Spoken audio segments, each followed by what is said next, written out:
สวัสดีค่ะใครๆก็เข้าครัวนี้นะคะแนนจะพามาทำเมนูไข่ลูกสะใภ้ค่ะเรามาเริ่มขั้นตอนแรกของการทำเมนูไข่ลูกสะใภ้กันเลยค่ะเราจะเริ่มจากการทอดไข่ดาวนะคะ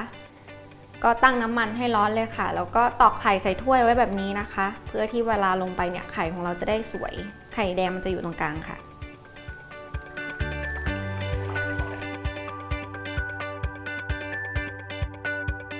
พอทอดไข่ได้ที่แล้วนะคะก็ตักขึ้นพักไว้ให้เสด็จน้ำมันเลยค่ะใครชอบแบบสุกหรือไม่สุกก็ทอดได้ตามใจเลยค่ะ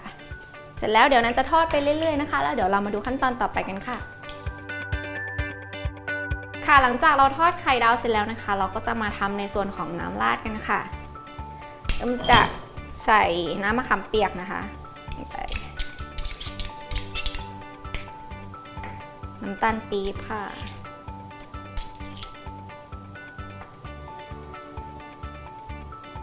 น้ำปลาแล้วก็น้ำเปล่าค่ะเสร็จแล้วก็คนให้น้ำตาลปี๊บละลายนะคะ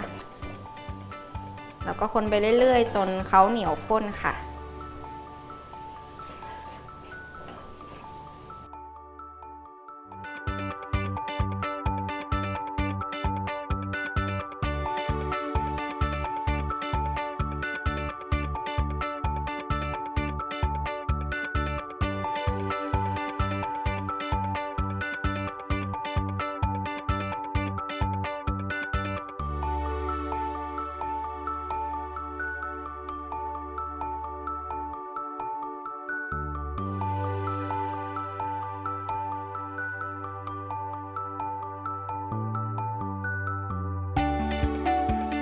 เสร็จเรียบร้อยแล้วค่ะสำหรับเมนูไข่ลูกสะใภ้นะคะสำหรับใครที่ชอบทานไข่นะคะทานคู่กับน้ำซอสรสชาติเปรี้ยวๆหวานๆนะคะรับรองติดใจแน่นอนค่ะสำหรับสูตรและวิธีการทำนะคะสามารถติดตามชมได้ทาง foodtravel.tv ค่ะสำหรับวันนี้นันไปก่อนสวัสดีค่ะ